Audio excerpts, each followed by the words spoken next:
Guys, welcome back to my channel రూపాయి అరుణ్. ఇప్పటివరకు అయితే ఎవరైతే నా ఛానల్ని సబ్స్క్రైబ్ చేసుకోలేదో వెంటనే వెళ్ళి ఫస్ట్ అయితే నా ఛానల్ని సబ్స్క్రైబ్ చేసుకోండి. అండ్ సబ్స్క్రైబ్ చేసుకున్న వెంటనే బెల్ ఐకాన్ అయితే ప్రెస్ చేయండి, సో దట్ నా వీడియోస్ అన్ని మీకు నోటిఫికేషన్ ద్వారా త్వరగా రీచ్ అవుతాయి అన్నమాట. త్వరగా ఇంకొక ప్రోమో గురించి అయితే మాట్లాడేసుకుందాం. బిగ్ బాస్ సెకండ్ ప్రోమో వచ్చింది కదా, నేను ఇందాకనే చెప్పిన మేబీ సెకండ్ ప్రోమో రావచ్చు అని చెప్పేసి వచ్చింది. ఇందులో కూడా మనకు కావాల్సిన కంటెంట్ అయితే వచ్చింది, దీనికి కూడా హ్యాపీ అనమాట. అందుకనే ఫేస్ ఈరోజు వెళ్ళిపోతుంది కదా. సో ఏంటి ప్రోమో, ఫస్ట్ అయితే ఒక హ్యాపీ మూమెంట్తోనైతే అయ్యింది. శేఖర్ భాషకి కొడుకు పుట్టడం అయితే జరిగింది, అది చాలా మంచిగా అనిపించింది. కానీ దీని వెనుక ఇంకేదో ఉంది, అయిపోయిన తర్వాత ఎండింగ్లో మాట్లాడదాం. అది అయితే అక్కడ వరకు అయితే బాగుంది, చాలా ఎమోషనల్గా శేఖర్ భాష గారు కూడా రిసీవ్ చేసుకోవడము అండ్ థ్యాంక్ యూ అని చెప్పి ఇదంతా బాగానే ఉంది. Okay fine. నెక్స్ట్ వచ్చేసి ఇప్పుడు ఇందాక మనం చూసేది మొత్తం యష్మి క్లాన్ గురించి అయింది కదా, ఇప్పుడు వచ్చేసి నైనిక క్లాన్ గురించి అయిందనమాట. సీతనైతే ఒక రేంజ్లో అప్రిషియేట్ చేసినారు. నేను ఎక్స్పెక్ట్ చేసిన నిన్న ఏదైతే ఎమోషనల్ ఇంటి నుంచి గిఫ్ట్స్ రావడం అది అయిందో, ఆ టైంలో కొంతమందికి అయితే గిఫ్ట్స్ మళ్ళీ రిటర్న్ వస్తాయి అని నేను ఎక్స్పెక్ట్ చేసిన. ఆ కొంతమందిలో సీత ఉంటుందని కూడా ఎక్స్పెక్ట్ చేసిన. సో సీతకైతే సీత గిఫ్ట్ రిటర్న్ వచ్చింది. అండ్ ఆమె అడగడం కూడా కరెక్టే. లాస్ట్ వీక్ కిరాక్ లేదన్నారు కదా సార్ నా పేరు పక్కన, ఈ వీక్ కిరాక్ వచ్చిందా అని అడిగింది. ఎస్, ఆమె కిరాక్ వచ్చింది. ఆడియన్స్గా మనం కూడా ఇచ్చినాం అండ్ హోస్ట్గా నాగార్జున గారు కూడా ఇచ్చారు. హ్యాపీ. అండ్ నబిల్ విషయంలో నిజమే, నబిల్కి జరిగిన అన్యాయం, అక్కడ నైనిక నిలబడలేదు. అండ్ అక్కడ ఆదిత్య గారు ఆల్రెడీ పాయింట్ చేస్తున్నారు మాట్లాడాలి అని చెప్పేసి అంటున్నా కూడా నైనిక ఎక్కడైతే ఆమె స్టాండ్ తీసుకోవాలో అక్కడ ఆమె స్టాండ్ తీసుకోవట్లేదు. ఆమె ఏమనుకుంటుందంటే నా ఏజ్కి నేను చిన్నపిల్లని, వదిలేద్దాం రా చూద్దాం రా అని అనుకుంటుంది, విచ్ ఈస్ నాట్ గుడ్. అందుకని అక్కడైతే ఆమెకు ఒక పంచ్ అయితే పడింది. నిజమే, క్లాన్ సపోర్ట్, చీఫ్ సపోర్టే లేకుండా ఉంటే క్లానే వేస్ట్ కదా, అది జరిగిందనమాట. అండ్ నెక్స్ట్ మళ్ళీ యష్మి టీం నుంచి ఇంతసేపు మాట్లాడిందంత ఒక ఎత్తు, ఇప్పుడు సోనియా అది వచ్చేసరికి సోనియాని కూడా తీసుకొచ్చి రెడ్లో పెట్టింది. ఎందుకు రెడ్లో పెట్టింది? సోనియా ఏం చేస్తలేదు అని చెప్పేసి పెట్టింది. మనకి ఇక్కడ ఇప్పుడు కావాల్సింది యష్మి టాపిక్ ఇంతకు ముందు వీడియోలో అయిపోయింది, ఇప్పుడు కావాల్సిన కంటెంట్ మొత్తం సోనియా టాపిక్ అనమాట. ఆల్రెడీ చెప్పినా కదా, కొంచెం ఏమంటారు, ఏదో చిన్న బాధ అయితే ఉండే, మన ఆడపుల్లిని తీసుకురాలే కదా, ఆ ఒక బాధ అయితే ఉండే అని చెప్పేసి అన్నా కదా. అట్లా ఆమెను తీసుకొచ్చేసి ఆమెను అడిగితే మాత్రం స్కోప్ లేదు సార్, నీకు స్కోప్ ఉండదు సార్, ఎందుకంటే నువ్వు వేరే స్కోప్లలో బిజీ ఉంటావు సార్. నువ్వు వచ్చిన రోజు నుంచి ఇప్పటి వరకు ఏ గేమ్ అన్న ఆడినావా, ఏమని చేసినావా? ఆ ఫస్ట్ వీక్లో ఆ ఫస్ట్ 2 రోజులన్నా ఆ పప్పు కుక్కర్ కోసం కొట్లాడింది ఉంది, కానీ దాని తర్వాత అయితే వాయిస్ లేదు, గేమ్ లేదు, ఏమీ లేదు. నీకు స్కోప్ ఎక్కడుంది? అందరం చూస్తున్నాము, అందరికీ తెలుసు నీ స్కోప్ ఎక్కడుంది అని చెప్పేసి. ఆ స్కోప్ నుంచి బయటకు వచ్చి ఇక్కడ ఏమైనా స్కోప్ చేసుకుంటే బాగుంటుండే, కాకపోతే ఇంకా స్కోప్ ఏం లేదు కదా. నెక్స్ట్ ఏమన్నా మళ్ళీ ఇంకా వేరే స్కోప్స్ ఏమైనా చేసుకుంటుందేమో చూడాలిగా. అయిపోయిన తర్వాత ఆమెకు కూడా ఒక్కటే, కీప్ క్వైట్. బాగుంది, సింపుల్గా కీప్ క్వైట్, ఎంత మంచిగా అనిపించింది.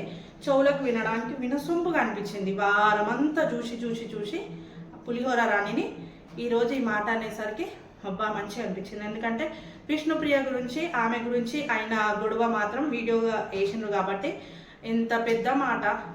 అరే, ఒకళ్ళకి పేరెంట్ లేదు అంటే వాళ్ళ బాధ ఏందనేది వాళ్ళకి తెలుస్తుంది.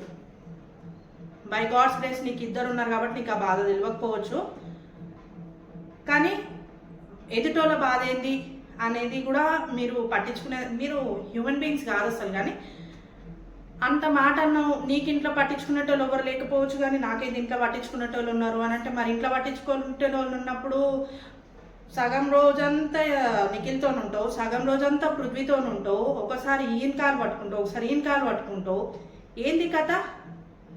ఇంట్లో పట్టించుకునేటోళ్ళు ఉన్నప్పుడు ఇంట్లో చేయమని చెప్తారా ఎట్లా? మరి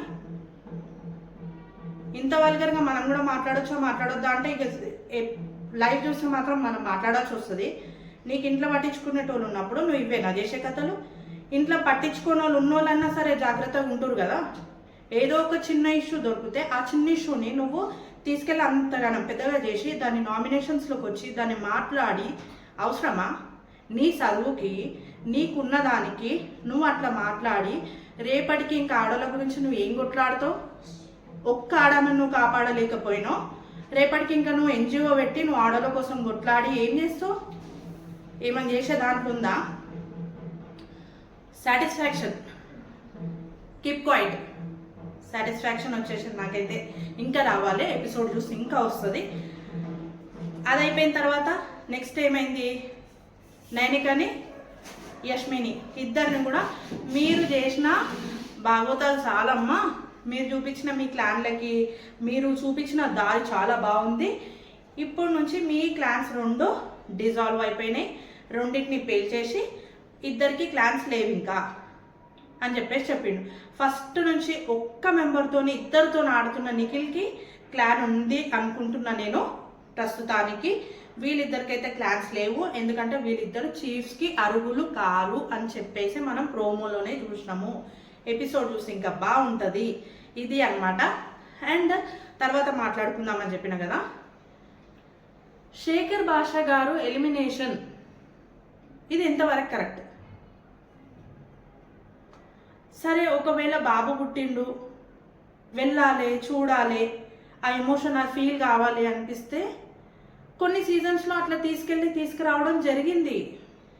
అంటే వేరే వేరే వేరే ఏమంటారు ఇష్యూస్ ఉన్నప్పుడు ఆ మనిషిని 1 గంట కోసం 2 గంటల కోసం బయటికి తీసుకెళ్ళి మళ్ళీ మన బిగ్ బాస్ టీం అక్కడ ఉండి తీసుకెళ్ళి వాళ్ళని సేఫ్గా బయట ఎక్కడ ఏ న్యూస్ కూడా వినకుండా జస్ట్ వాళ్ళ పని ముగించుకొని తీసుకురావడం జరిగింది. సీజన్ 2లో జరిగింది.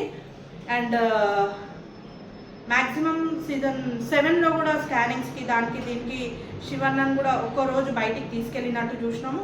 సో ఇట్లాంటివి జరుగుతుంటాయి కదా. ఒకవేళ నిజంగానే బాబు ఇమోషనే అయితే మాత్రం శేఖర్ భాష గారిని 1 గంటకో కొంచెం సేపటికో తీసుకొచ్చి ఉంటే బాగుంటుంది.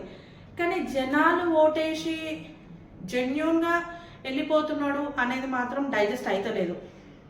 ఎందుకంటే ఫాలోయింగ్ లేదు అనడానికి ఏం లేదు కదా, అందరూ ఫాలోయింగ్ ఉన్న వాళ్ళే. మరి ఏ రకంగా ఇప్పుడు శేఖర్ భాష గారి ఎలిమినేషన్ అనేది నాకైతే ఇంకా కూడా అనిపిస్తలేదు. అంటే నేను కూడా ఇదంతా చూసినప్పటి నుంచి ఈ వర్స్ట్ బిహేవియర్ ఈ కన్నడ బ్యాచ్లో నుంచి పృథ్వీ ఎగరాలి అని అనుకున్నాం. యాక్చువల్గా మనం చూసిన ఓటింగ్స్ ప్రకారం కూడా కొన్ని చూసుకున్నట్టయితే పృథ్వీ లిస్ట్లో ఉండే.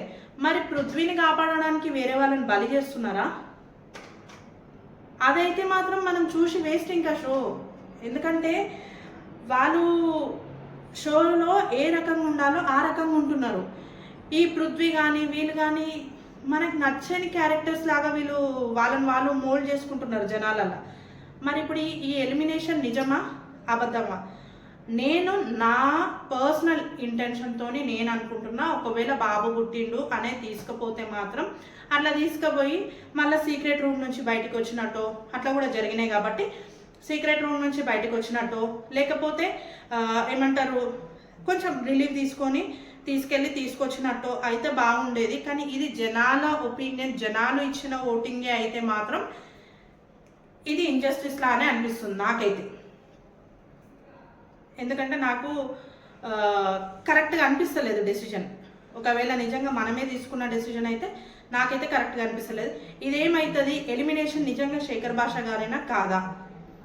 ఇప్పటి నుంచి రేపు ఎలిమినేషన్ కాబట్టి రేపటి వరకు అనుకుందాం ఎలిమినేషన్ శేఖర్ భాష గారు కావద్దు అని మాత్రం గట్టిగా అనుకుందాం. ఇది ఈరోజు వీడియో అనమాట. ఇప్పుడు ఈ ప్రోమో చూసిన తర్వాత ఈ వీడియో.